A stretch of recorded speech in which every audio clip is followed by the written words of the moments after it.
Ukraine ও America সহ নেটোর ২৬টি দেশে cyber হামলার পরিকল্পনার জন্য রাশিয়ার ৫ সামরিক গোয়েন্দা সহ ৬ জনকে অভিযুক্ত করেছে জাস্টিস ডিপার্টমেন্ট। তাদেরকে গ্রেপ্তারের জন্য তথ্য দিতে $৬০ মিলিয়ন পুরস্কার ঘোষণা করা হয়েছে। বৃহস্পতিবার ম্যারিল্যান্ডে ডিওজের এক সংবাদ সম্মেলনে এই ঘোষণা দেওয়া হয়। দেশের বিভিন্ন সরকারি স্থাপনা অচল করে দিতে তারা অন্তত ৬৩ বার হানা দিয়েছে বলে তথ্য পাওয়া যাচ্ছে। ক্রেমলিনের সাইবার হামলা ঠেকাতে বিশেষ সতর্কতা জারি করেছে আমেরিকা সহ অনেকে। ২০২২ সালের ২৪শে ফেব্রুয়ারি ইউক্রেনে আগ্রাসন চালায় রাশিয়া। এর আগে দেশটির মনোবল দুর্বল করতে কিয়েভ আমেরিকা সহ নেটোর ২৬টি সদস্য দেশে একযোগে সাইবার হামলা চালিয়ে কম্পিউটার সিস্টেম ধ্বংস করার পায়তারা চালায় রাশিয়ার সামরিক গোয়েন্দা ইউনিট। হুইসপারগেট নামে ওই সাইবার হামলায় অংশ নেয় রুশ GRU ইউনিটের সদস্যরা। বৃহস্পতিবার ম্যারিল্যান্ডের এক সংবাদ সম্মেলনে জাতীয় নিরাপত্তায় যুক্ত assistant attorney general Matt Olsen জানান, তারা ওই ঘটনায় সন্দেহভাজনদের চিহ্নিত করেছেন।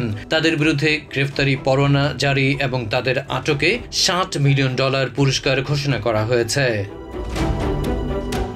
সুপারসিডিং এই ইন্ডাইটমেন্টে রুশ ৫ সামরিক গোয়েন্দা কর্মকর্তা সহ ৬ জনকে অভিযুক্ত করা হয়েছে। ষষ্ঠ ব্যক্তি রাশিয়ার বেসামরিক এক নাগরিক। বিভিন্ন সরকারি স্থাপনা অচল করে দিতে তারা অন্তত ৬৩ বার হানা দিয়েছে বলে তথ্য পাওয়া যাচ্ছে। মেরিল্যান্ডের একটি ফেডারেল অফিস ছাড়াও বিশ্বের অনেক দেশে তারা হামলা চালায়।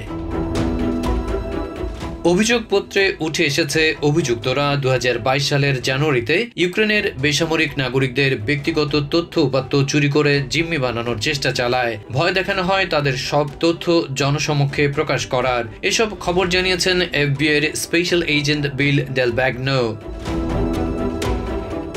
এই হ্যাকারদের ধরতে অপারেশন টয় সোলজার নামের অভিযানে FBI-কে সহায়তা করছে মিত্র দেশগুলো।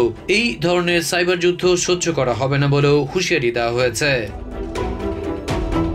মেরিল্যান্ডের অ্যাটর্নি ইরেক ব্যারনো এই বিষয়ে সতর্ক বার্তা দিয়েছেন। দেশের একটি প্রাইভেট এজেন্সিও না জেনে হ্যাকারদের কাজে সহায়তা করেছে বলে জানা গেছে।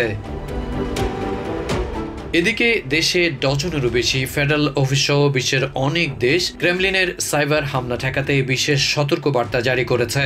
নিরাপত্তা বিশেষজ্ঞরা বলছেন, আসছে নির্বাচনে যে কোনো সাইবার হামলা প্রতিরোধে এই মুহূর্তে বিশেষ উদ্যোগ নিয়েছে ডিওজে।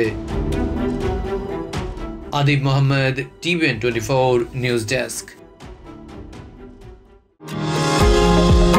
নিউ ইয়র্ক থেকে সম্প্রচারিত TVN24 টেলিভিশন বিশ্বজুড়ে বাঙালির কণ্ঠস্বর।